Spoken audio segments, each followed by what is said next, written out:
और जो एट्रोसिटी हो रही है वो बड़ी भयानक। मैं कल शिवपुरी में था और मेरे पास 100 से ज़्यादा कंप्लेन आई, रेप, हत्या जैसी कंप्लेन, घर जलाने जैसी कंप्लेन।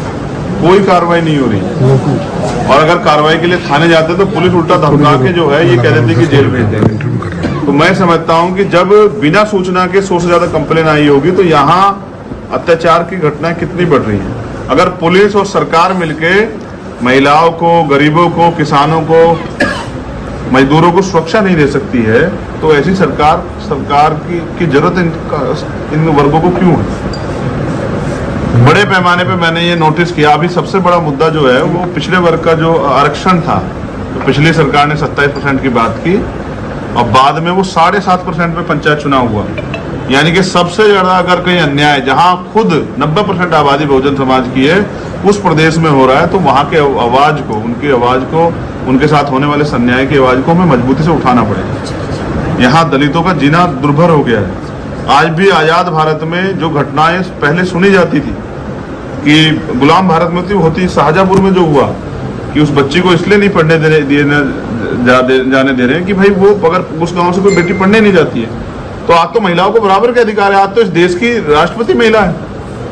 वहां इस तरह का अन्याय, उस तरह का जातिवाद, ये इस बात का पैमाना है कि बीजेपी की जो सरकार है वो कमजोर वर्गों का दमन करने पे लगी हुई है और हमें अपनी सुरक्षा स्वयं करनी पड़ेगी। इसलिए हम यहाँ अपने आंदोलन को धार दे रहे हैं, मजबूत कर रहे हैं और जो भाईचारा, टूटा हुआ भाईचारा, बिखरे बहुजन समाज को एकजुट करने के लिए एक न्याय यात्रा, एक भाईचारा यात्रा हम लोग जो है ना मध्य प्रदेश में शुरू करने जा रहे हैं। कब से होगी वो, क्या डेट? वो सितंबर में हम लोग उसको शुरू करेंगे। कहाँ से शुरू होगी? और वो पूरे भोपाल की राजधानी में वो खत्म होगी एक बड़ी सभा के साथ। पूरे प्रदेश में हो जाएगी, 52 के 52 डिस्ट्रिक्ट्स में जो है वो जाएगी और वहां जाके जो अन्याय अत्याचार उन जिलों में जो समस्या है और जिस तरह से आज भी आर्थिक गैर बराबरी का हम लोग शिकार हैं कि तमाम तरह के रिसोर्सेज से हम लोग दूर हैं, नाम पे जमीन है, नाम पे रोजगार है, नाम पे जो भर्तियां होती है उनमें भ्रष्टाचार हो जाते हैं। उन सब चीजों के खिलाफ भी हम सरकार की जो नीतियां हैं और सरकार की पॉलिसी है जिनकी वजह से, जिन पॉलिसियों को जो सिर्फ कागजों पे है, जिनकी वजह से काम नहीं हो पा रहा, हम जनता के बीच में रखेंगे। कहाँ से शुरू होगी आजाद जी? कहाँ से शुरू होगी ये यात्रा? इसका पूरा मेमोरेंडम बना के आप लोगों को दिया जाएगा, डेट भी तय होगी, डेट के साथ दिया जाएगा और जिस दिन बड़ी सभा होगी वो सब चीजें दी जाएंगी। आजाद जी, बीएसपी का स्तर नीचे जा रहा है, भीम आर्मी का स्तर ऊपर जा रहा है, इसमें क्या दोनों मिलकर के कुछ अच्छा करने की? नहीं, हम लोग अपना काम कर रहे हैं।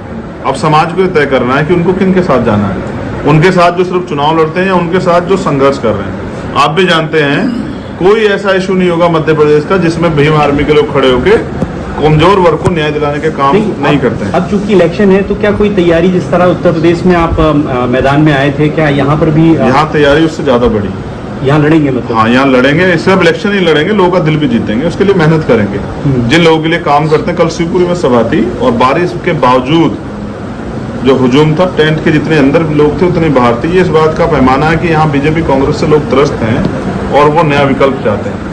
यहाँ आदिवासियों की, पिछड़ों की, दलितों की, माइनॉरिटी की एक अच्छी आबादी है जो चाहती है कि बैसाखियों के सहारे ना रहा जाए और वो चाहते हैं कि उनके मुद्दों पर बात हो। जब अपने मुद्दों की बात करते हैं तो यहाँ धर्म की बात आ जाती है।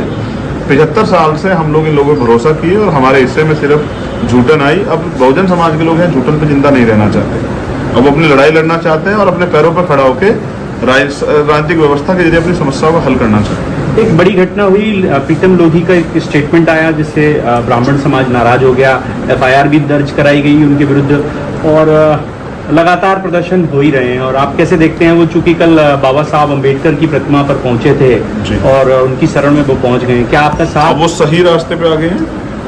उन्होंने एक कुछ कहा है जिसके परिणाम बीजेपी के नेताओं ने बताया कि बीजेपी और अन्य दलों में पिछड़े और दलित वर्ग की हैसियत गुलामों से ज्यादा बढ़कर नहीं है। अगर आप वहाँ रोटी रोजी के लिए रहना चाहते तो रह सकते हैं, बाकी अगर आप अपने समाज के हितों की बात करोगे या वास्तविक बातें करोगे तो आपको पार्टी से बाहर का रास्ता दिखा दिया जाएगा। यही हुआ उनके साथ। तो मेरी उनके प्रति संवेदना नहीं, मैं उनका धन्यवाद देता हूँ बीजेपी के लोगों का। उन्होंने उनको वास्तविकता बताई कि उनकी हैसियत क्या है। अब मुझे लगता है वो सही रास्ते आएंगे और अब वो जो अपने समाज के हितों के लिए शायद लड़ पाएंगे। भीम आर्मी का सपोर्ट है क्या उनको? क्या वो आप अपनी पार्टी में शामिल करेंगे? निष्कासित हो चुके हैं क्योंकि ये पार्टी के पदाधिकारियों का फैसला है। व्यक्तिगत रूप से अगर कोई अम्बेडकरवादी मूवमेंट में काम करना चाहेगा तो मैं उसका स्वागत करूँगा। ग्वालियर चंबल की जनता ने 18 विधायक हुआ करते थे ब्राह्मण समाज के, और आज 2 है, तो क्या लगता नहीं है कि शोषण हो रहा है? तीसरे मोर्चे ने, दलित समाज ने, पिछड़े वर्ग ने जगह नहीं बनाई? जगह बनाई, लेकिन अपने वास्तविक प्रतिनिधि नहीं भेज पाए, क्योंकि अभी तो जिन लोगों को भेज रहे हैं वो सदन में इसलिए भी पार्टी के हित में ज्यादा बोलते हैं, समाज के हित में कम बोलते हैं। अगर वो समाज के हित में बोलने लग जाए तो जो अन्याय हो रहा है शायद वो ना हो। जयस से आपका क्या चलेगा? मैंने क्या कहा कि हमारा जिससे भी चलेगा, जो संघर्ष करेगा। जयस क्योंकि अलावा जी लगातार मेहनत कर रहे हैं आदिवासी क्षेत्रों में, और करनी चाहिए, परिणाम भी सामने आ रहे हैं। देखो वो उनके समाज की स्थिति भी, वो बहुजन समाज का बड़ा हिस्सा है, वो भी बुरी है, तो उस वर्ग में पैदा हुए लोगों को ज्यादा संघर्ष करना चाहिए, और हम भी लोग संघर्ष कर रहे हैं तो सब लोगों को संघर्ष करना चाहिए। लेकिन जो आपने बताया, ग्वालियर चंबल के लोगों ने वास्तविकता में वोट की वैल्यू को समझ लिया है, इसलिए संख्या कम हो गई। 18 से 2 सांसद विधायक बनने वो चाहते हैं ना अभी, देखिए कब से 50 से मौका दिए हुए हैं, 50 से 1950 से मौका दे रहे हैं। अब उन्होंने देख लिया कि 18 विधायक बन के भी हमारे हितों की रक्षा नहीं हो रही है, तो वो अपना बनाना चाहते हैं। अनुसूचित जाति के विधायक सांसद बनने के बाद भी कब